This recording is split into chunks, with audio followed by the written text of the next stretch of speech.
campaign about a world divided between the forces of democracy and the forces of autocracy. And, of course, what we've seen in Ukraine is a flare-up in that conflict. And I think it was extremely important that he went right up to the edge of the dividing line that now sits across Europe. And he said, we are going to stand up to this. We are going to fight for this. We are going to support Ukraine. We are not going to be cowed. You know, past administrations have been hesitant to stand up to Putin. He was not hesitant to stand up to Putin.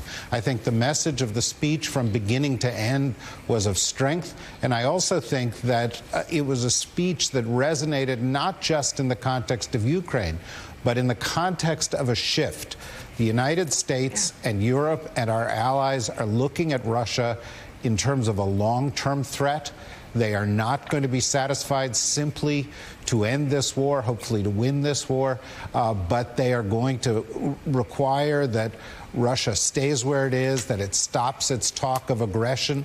And I think finally, as to your first point about the incredible hypocrisy of the Republicans who've taken both sides of this issue, as they had so many others, that, you know, this dividing line between autocracy and democracy is not a remote foreign issue.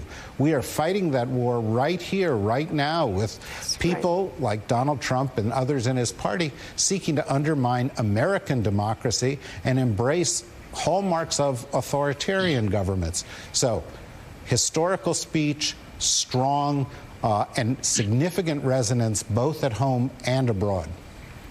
And many, all around the world. All around the world. And, yeah, many of those Trumpists are actually having their words played on Russian television to again, try to inspire the Russian people to keep killing more Ukrainians. Now, it's not a good look, especially, Mika, when many of these same people were the very ones in the Trumpist wing of the Republican Party, who also celebrated Ronald Reagan's evil empire speech, who also celebrated Ronald Reagan joking and saying that the bombing would begin in 5 minutes. Again, it's just pure hypocrisy. They're not concerned about what's best for America. They're not concerned about what's best for democracy. They're not concerned about what's best for Western civilization. They just want Joe Biden to fail, or any Democrat to fail. There's no time for that. And you really do wonder how twisted somebody's worldview would be when we're in the middle of the most critical foreign policy challenge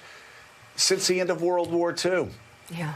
I don't know how you do it. I usually sort of try and take a look at how other networks are covering. Right now, I can't even be bothered by that. There's so much at stake, and there's no time for this silly season, for this behavior. Quite frankly, it's a behavior passed on by Donald Trump.